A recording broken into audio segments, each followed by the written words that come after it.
اللہم صلی علی سیدنا محمد وعلی آل سیدنا محمد وعلی اصحاب سیدنا محمد۔ کیونکہ نبی کریم فرماتے اللہ کو وہ عمل پسند ہے جس میں ناغہ نہ ہو، تو پھر ناغہ نہیں کرنا، چاہے تھوڑا ہی ہو، فرمایا نبی جی صلی اللہ علیہ وسلم۔ تو 15-20 منٹ کے وظیفے یہ نہ چھوڑیں، کھانا آگے پیچھے ہو جائے، نیند آگے پیچھے ہو جائے، وظیفے آگے پیچھے نہیں ہونے چاہیے، اور یہ 15-20 منٹ کے 24 گھنٹے میں، تو اس کو ضرور پورا کیا کریں۔ اور اس کی بہت قیمت اور اہمیت دیں وظیفوں کی، کہ ایک چیز کثرت سے شروع ہو جاتی ہے نا ایسی باتیں، تو اس کی اہمیت لوگوں کے دلوں میں ختم ہو جاتی ہے، اس سے بہت بڑا نقصان ہوتا ہے۔ لا الہ الا اللہ کون لے کے آئے ہیں؟ حضرت محمد مصطفیٰ۔ استغفر اللہ کس نے سکھائی ہم کو، آپ کو؟ نبی کریم نے۔ قرآن کون لے کے آیا ہے؟ حضرت نبی اعظم صلی اللہ علیہ وسلم۔ سورت آیت الکرسی کے فضائل اور اس میں خوبیاں جو بتائیں حفاظت کی نبی کریم نے، یہ سب تمہارے پاس چھوٹی سی کاپی میں موجود ہے۔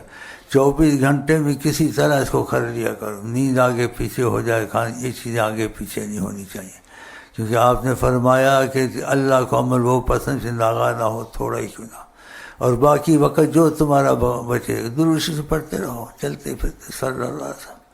ایک صحابی سے وعدہ لیا، اس نے وعدہ کیا نبی جی صلی اللہ علیہ وسلم کہ میں ہر وقت پڑھتا رہوں گا۔ جب وعدہ کیا تو آپ نے کہا اذن تکفی ہمک ویغفر ذنبک، جس چیز کے اس کو غم ہوگا وہ تیرا مسئلہ حل ہو جائے گا۔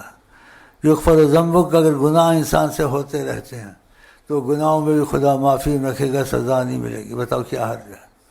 ان چیزوں کو مضبوط پکڑیں، پھر کوشش کریں۔ اور یہ چیزیں بتانے والے لانے والے نبی اعظم صلی اللہ علیہ وسلم ہیں، تو ان میں ناغہ کرتے ہیں، اور جب بعد میں پوچھتا ہوں تو گڑبڑ ہوتی ہے۔ یہ ٹھیک نہیں ہے، یہ بے قدری ہے۔ نعمت کی بے قدری مت کرو، خاص کر کے وہ نعمت اور مشکلات کا حل نبی جی بتائیں رحمت العالمین، اس کو تو ایسا انسان پکڑ لے چھوڑے نہیں۔ تو وہ 15-20 منٹ کے وظیفے نہ چھوڑیں، اور یہ چیزیں نہ چھوڑیں جو میں نے بتایا، تقدیر کی دعا، اور ہر وقت درود پڑھنا، اپنے کاموں میں لگیں، آسانیاں آپ کو نظر آئیں گی۔